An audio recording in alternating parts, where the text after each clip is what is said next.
आऊज़ुबिल्लाहिमिनश्शैतानिर्रजीम बिस्मिल्लाहिर्रहमानिर्रहीम। अस्सलामु अलैकुम डियर स्टूडेंट्स, मैं उम्मीद करता हूँ आप लोग हमेशा की तरह खैर आफियत से होंगे। स्टूडेंट्स, आज की वीडियो में मैं आपको William Blake as a romantic poet समझाने की कोशिश करूँगा। स्टूडेंट्स, तो काइंडली आपने भी मेरी वीडियो को गौर से सुनने की कोशिश करनी है ताकि आप बगौर से समझ सकें। स्टूडेंट्स, सबसे पहले अहम नकात की तरफ चलते हैं। इंट्रोडक्शन ऑफ द राइटर आपने लिखना है। सबसे पहले इंट्रोडक्शन ऑफ रोमांटिसिज्म लिखना है। Critics says about Samuel. Critics कहती हैं स्टूडेंट्स खूबियाँ और खामियाँ कहने बयान करने वाले। तो सैम्यूल टेलर क्योंकि रोमांटिक पोइट थे तो रोमांटिक पोइट्री के बारे में क्रिटिक्स क्या कहते हैं, नुक्ताचीनी निकालने वाले क्या कहते हैं। बैकग्राउंड ऑफ रोमांटिसिज्म आपने लिख देना है स्टूडेंट्स। फिर उसके बाद आपने लिखना है जी description of romanticism, dream like atmosphere, और कैलकुलेशन आपका ये हो जाएगा। फिर उसके बाद अब चलते हैं students introduction of writer. Samuel Taylor Coleridge is a great poet. वो एक बड़े शायर हैं। The spark of romanticism are puberty marked on his poetry. उनकी पोइट्री में वाजिया नज़र आती है। स्पार्क्स, ठीक है, of vividly, VIVIDLY, marked on his poetry, उनकी पोइट्री में। Like all the romantic poetry, Coleridge is poetry is rooted in imagination. तमाम रोमांटिक पोइट्रियों की तरह इमेजिनेशन की जड़ें पाई जाती हैं कोलरिज की पोइट्री में। He is considered to be the most imaginative poet. वो जाना जाता है, किसके नाम समझा जाता है, इमेजिनेटिव ख्यालाती पोइट के लिहाज से। So his imagination is very much innovative. इसीलिए उसके इमेजिनेशन ख्यालात तसव्वुरात बहुत ही नए हैं। Students next, so he has studied human life very deeply. क्योंकि वो इंसानी ज़िंदगी का बहुत गहराई से मुतालिया करता है। So his work is mainly devoted to the problem of human life. उसने ज़्यादातर काम वक़्फ़ कर दिया इंसानी मसाइल का मुतालिया करने के लिए, ठीक है। So Samuel Butler stated his point of view skilfully in this lines. इसीलिए सैम्यूल बटलर कहते हैं काम के बारे में। Every man is work is always a portrait of himself. हर इंसान का काम जो सा होता है वो इसका अक्स होता है। एंड जॉन बच्चन कहते हैं जी BUCHAN says about romantic poetry, Coleridge की रोमांटिक पोइट्री के बारे में। ये आपका स्टूडेंट्स बाद में पॉइंट है, ये आपने नहीं लिखना एंड से। अब इंट्रोडक्शन ऑफ रोमांटिसिज्म आपको बताता चलूँ, दूसरा पॉइंट है ये। आपने इंट्रोडक्शन के बाद ये दूसरा पॉइंट लिखना है। पहला पॉइंट मैं आपको बताता चलूँ कहाँ तक है, एवरी मैन इज़ हिमसेल्फ, ठीक है। सैम्यूल बटलर की कहाँ तक है, कोटेशन तक, पहला पॉइंट। दूसरा पॉइंट आपको बताता चलूँ introduction of romanticism. Romantic poets are also called 19th century poetry. 19वीं सदी के शायरों को रोमांटिक पोइट कहा जाता है। These poets revolted against the poetic tradition of the 18th century. इन शायरों को रेवुलेटेड कहते हैं स्टूडेंट्स, घूमती है अगेंस्ट के खिलाफ, द पोइटिक ट्रेडिशन, पोइटिक तहजीब के, ऑफ द 18th सेंचुरी, 18वीं सदी के। Instead they give too much focus on emotion, और ये फोकस करते हैं emotion, imagination, originally and freedom in his poetry, in the poetry में। Simple and commonly used natural language was chosen for their poetry, और वो सादा और आम कुदरती ज़बान अपनी पोइट्री के इंतखाब में करते हैं। स्टूडेंट्स, ये बता रहा है कि पहली बात उसने बताई है रोमांटिक पोइट्री 19वीं सदी की है एक। दूसरी बात उसने बताई है जी ये 18वीं सदी के जो उनसे शायर थे उनके खिलाफ लिखी गई है। तीसरी बात, इसमें सादा और आम ज़बान, कुदरती ज़बान को बयान किया जाता है, ठीक है। ये रोमांटिसिज्म का इंट्रोडक्शन हो गया। अब आपने स्टूडेंट्स कौन सा पॉइंट लिखना है, अगर आपको समझ में आ रही है तो स्टूडेंट्स नेक्स्ट चलते हैं, नहीं आ रही तो आप यहाँ से वीडियो छोड़ सकते हैं।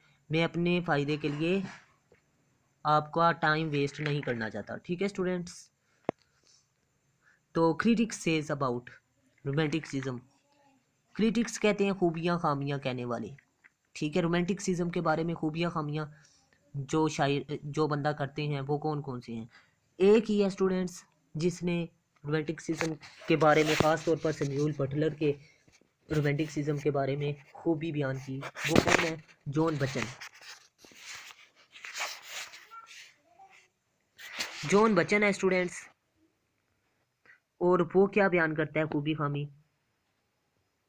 Coleridge's poetry represent the culmination, CULMINATION,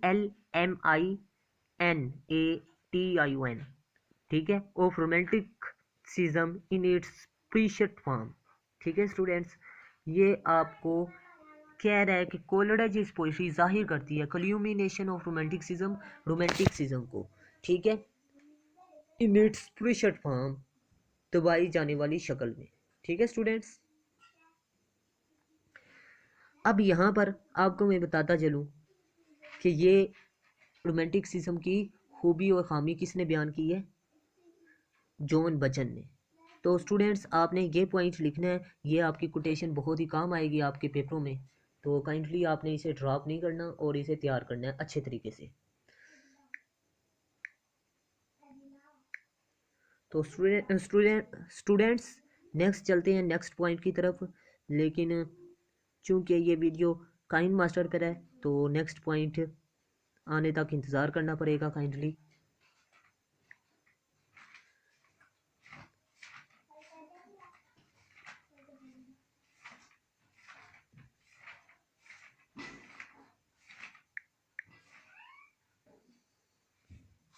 खालस तरीन प्रोशेट का मतलब होता है जी दबाना भी होता है, और क्ल्यूमिनेशन का मतलब स्टूडेंट्स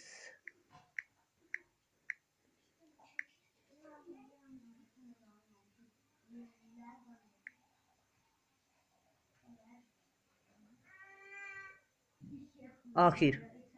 ठीक है, वो आखिर जाहिर करता है, आखिरी, ये आप कह सकते हैं स्टूडेंट। डिस्क्रिप्शन ऑफ रोमांटिसिज्म आप लिखना चाह रहे हैं तो डिस्क्रिप्शन में आपने लिखना है जी कबाई, ये मेन थीम भी है कबायली खान।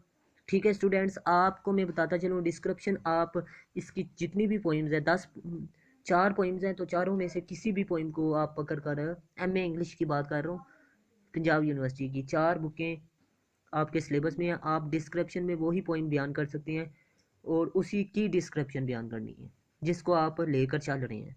अगर आप कबायली खान की बात कर रहे हैं तो कबायली खान, अगर आपने किसी और पोइम एस टी कोलरज की पकड़नी है तो वो भी बयान कर सकते हैं, लेकिन एक चीज़ का ख्याल रखना है कि आपने उसमें फिर वही चीज़ें लिखनी है। ठीक है, कौन कौन सी वो चीज़ें लिखनी है मैं आपको बताता चलूँ। आपने वो चीज़ें लिखनी है जी मेन थीम या कंटेक्स्ट ऑफ द पोइम। ठीक है, अब चलते हैं डिस्क्रिप्शन ऑफ रोमांटिसिज्म की तरफ। तो ये कबायली खान का मैंने इंतखाब किया है, तो ये आसान लगेगा बच्चों को इंशाल्लाह।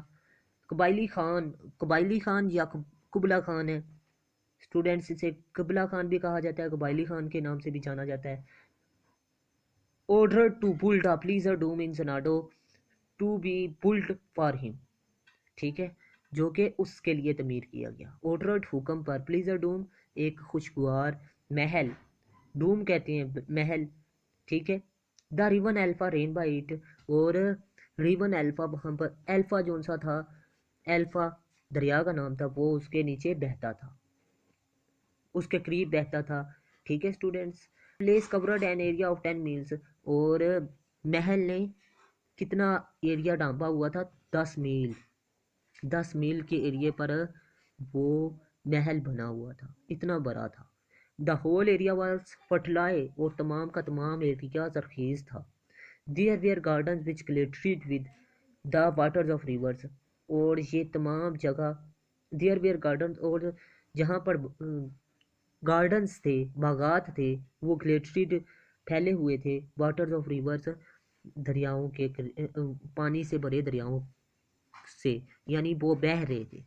ठीक है, कि उनका मंजर जो सा था बगात का, वो ऐसे था जैसे पानी बह रहा हो।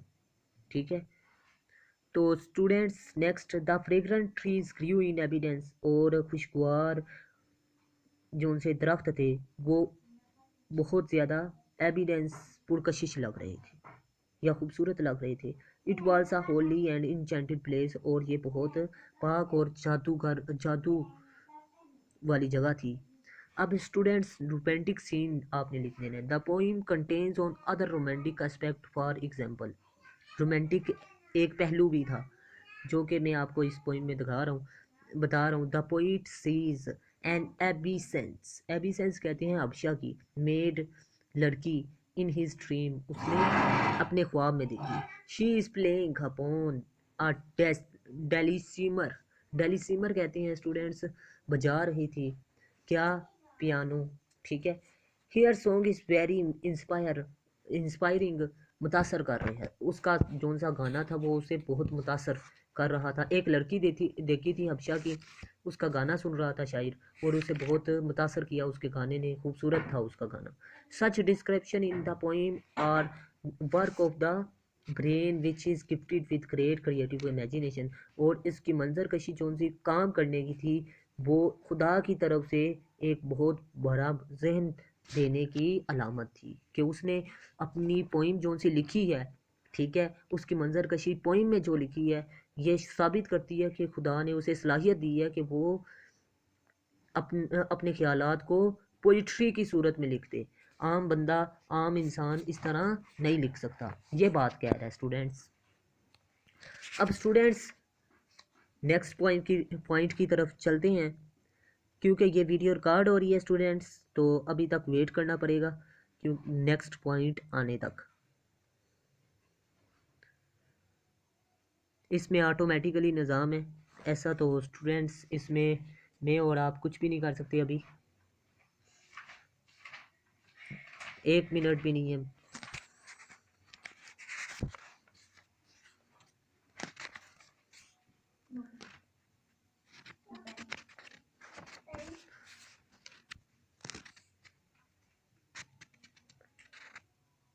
हाँ जी स्टूडेंट्स, अब ड्रीम लाइक एटमॉस्फेयर, ये पॉइंट आप ये बयान करना है।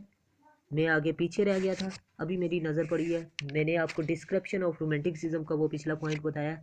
अब स्टूडेंट्स चलते हैं ड्रीम लाइक एटमॉस्फेयर की तरफ। तो स्टूडेंट्स आपने इसमें यही बयान कर देना है, ड्रीम लाइक एटमॉस्फेयर, ये रोमांटिक सीन मैंने बयान किया है। The poem contains, Kubla Khan place तक था, ड्रीम लाइक एटमॉस्फेयर ये मैंने आपको बयान कर दिया। अब इसमें मज़ीद आपने ऐड कर देना जी, the poem Kubla Khan is a rare product of romantic imagination, it is a dream, कि ये कबायली खान जो सी पोइम है ये किसका नतीजा है, रोमांटिक ख्यालात का। It is a dream poem, ये एक as most of the people say, और इस ये पोइम ख्वाबी कहा जाता है क्योंकि ज़्यादातर लोग कहते हैं। It is really outcome of a dream, ये हकीकत में किसका नतीजा है, ख्वाबों का नतीजा है। The poem has been described with most vivid picture of words, और इस पोइम को बयान किया जाता है मोस्ट रोशन पिक्चर ऑफ वर्ड्स, अल्फाज के। स्टूडेंट्स अब कंक्लूजन की तरफ चलते हैं, तो आपने क्या लिखना है, in order to sum our appraisal we can say that Samuel Taylor is use of imagination. Samuel Taylor किसका इस्तेमाल करता है जी स्टूडेंट्स, आपको पता होना चाहिए, इमेजिनेशन का, सिंबल्स का, सुपर नेचुरलिज्म का, आइडियाज़ का, एंड मेटाफियर्स और मेटाफियर्स का इस्तेमाल करता है। इसके अलावा एंड रेवुलेशन रेवुलेशनरी यानी इनकलाबी,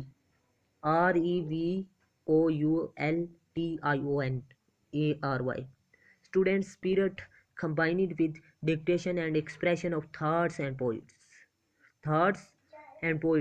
so he is regarded as the most representative poets of English romantic poetry of early 19th century. Students ये था इसका कंक्लूजन, मैं उम्मीद करता हूँ आपको ये टोटल समझ में आ गया होगा। स्टूडेंट्स अब एक और पॉइंट आप इसमें पुट कर सकते हैं, वो पॉइंट कुछ इस तरह है,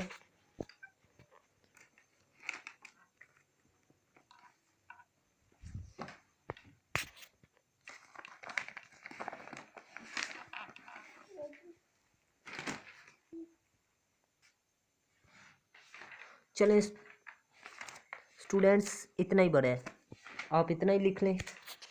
तो यही पॉइंट इंशाल्लाह आपको पूरे नंबर देगा। स्टूडेंट्स, मैं उम्मीद करता हूँ आपको वीडियो अच्छी लगी। अगर वीडियो अच्छी लगी तो काइंडली मेरे चैनल को सब्सक्राइब कीजिएगा और लाइक कीजिएगा और दोस्तों के साथ शेयर कीजिएगा। अपना ज़्यादा ख्याल रखिएगा, अपने से ज़्यादा दूसरों का, और दुआ में याद रखिएगा। अल्लाह हाफिज़। पाकिस्तान जिंदाबाद, पाकिस्तान पाइंदाबाद।